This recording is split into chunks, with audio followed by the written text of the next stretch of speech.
In today's video, I'm going to show you how to make this book clock using an old book and a cheap clock. My name is Randy and I like to make art and do crafts. So let's get into this story. While my car is heating up, I'm going to tell you what we're up to. We're going to be going to a secondhand store to try and find a book that I can turn into a clock. So let's head out and see what we can find. While I'm driving, I'm actually also testing my new microphone, so I'm really interested to know if the sound is okay. We're almost there, but I think I might have made a mistake. I didn't check if the store was actually open. I'm gonna try and find a parking spot and we'll go from there. So I'm not gonna lie, I'm terrified of driving into a parking garage. Got my ticket and I'm just gonna park it right here. So let's see where we're going. I think I'm gonna skip the elevators and just take the stairs. So I think we lucked out. I think it's closed.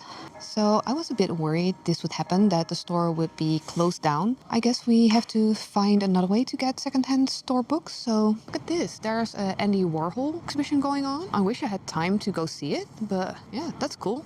A few days later.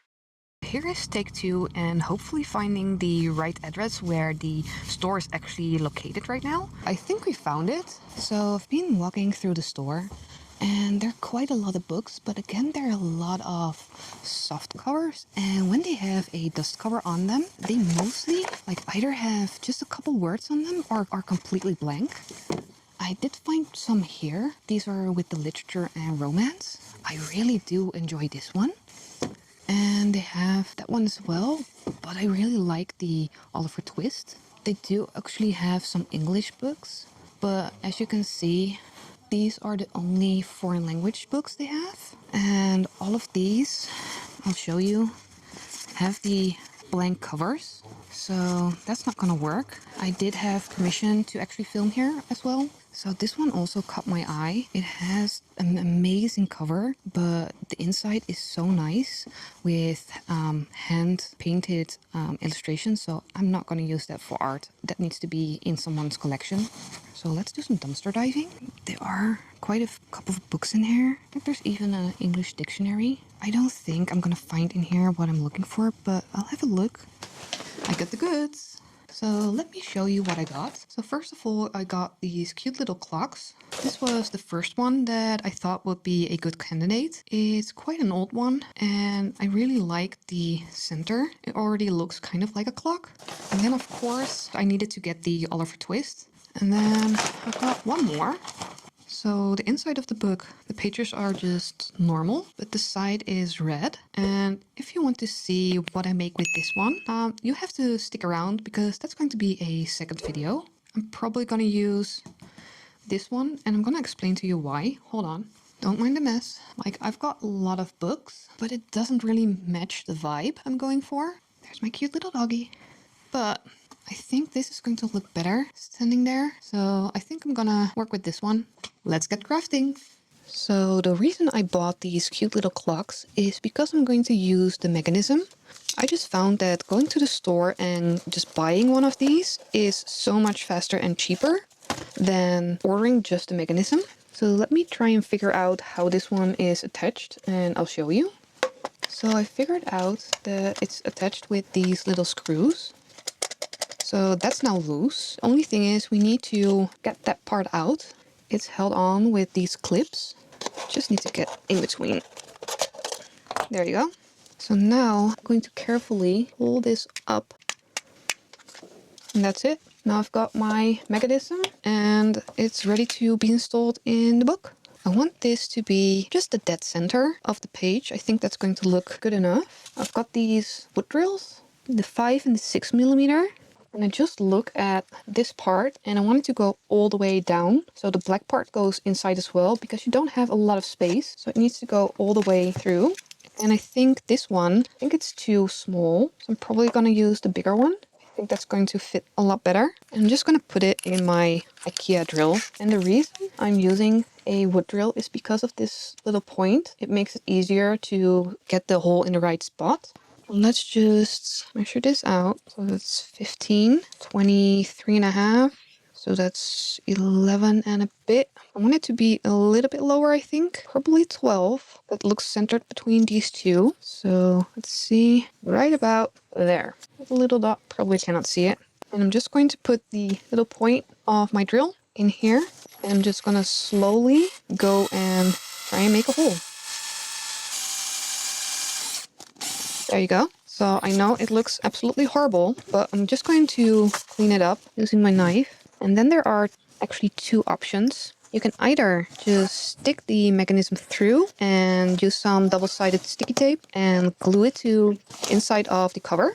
And when you display it, you just keep the front cover open, just enough to fit the mechanism. Or take the mechanism and cut a hole through all of the pages that will fit the mechanism. And that way you can fully close the book, which I don't want to do because I actually want to preserve the book. That way I don't feel as bad because it's still actually usable. You can always take the clock part out and still read it. The other clock I'm going to make, and that's going to be a separate video. I'll show you what I have in mind, what I want to do with the other one. That one actually does destroy the book. So if you don't want to, this is the best way to still get a cute little book clock without having to feel sorry about destroying a book. So let me just finish cleaning up this hole, and then we're gonna fit the mechanism and see if I got my measurements right. So in this case, I think I'm going to have to modify the cover a little bit, because if I put this in, it goes through, but it doesn't come out far enough for the small hand to go in. So if I would just put the hour and the minute hand on,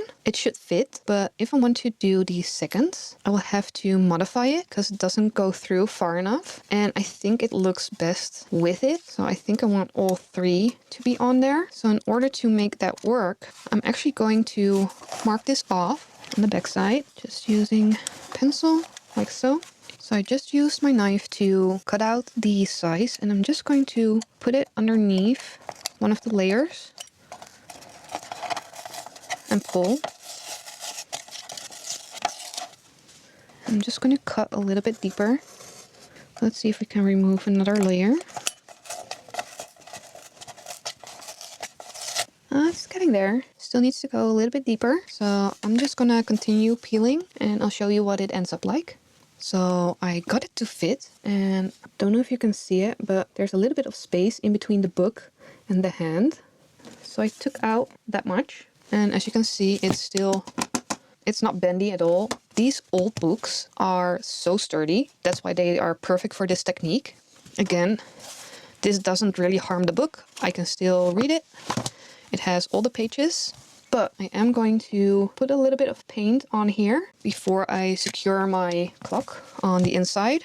As you can see, the hand covers most of it, but I think it's better to just do the details and paint this red, or maybe just black, so it's not as noticeable. So to stick the clock to the book, I'm using this really super thin double-sided tape. It's actually used for carpets, and I'll just add it to here and then just stick it on. Let's take this off. As you can see, it's really, really thin. So it's not going to hinder the depth that much. You just want to make sure it's in the proper position. I'm just going to stick it on. Like that's not going anywhere. And now I just have to add these back on. Just have to be careful not to bend them. They are really delicate.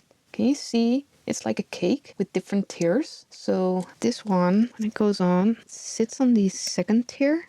This one goes on the top tier, like so. And I think this one needs to go up a little bit. And then this is the last little thing. There you go. Now they're all on there. I don't know if you can see. They all have enough space to move. And I just figured out that the small one is actually not the hand that tells the seconds. It's actually the alarm clock, which I didn't notice until now, but yeah, I'll show you the finished result. So there it is, all done. And I think it came out absolutely gorgeous. I love the gold, it matches perfectly. And the total cost was under €5. So definitely something that can be done on a budget. And again, if you want it to be on the wall or anything or closed, just cut out the pages and you can close the book. And just to give a little hint on the next one, it's going to be something like this, but then in clock form. So yeah, I want to thank you for watching, and I'll see you in the next one. Bye everyone!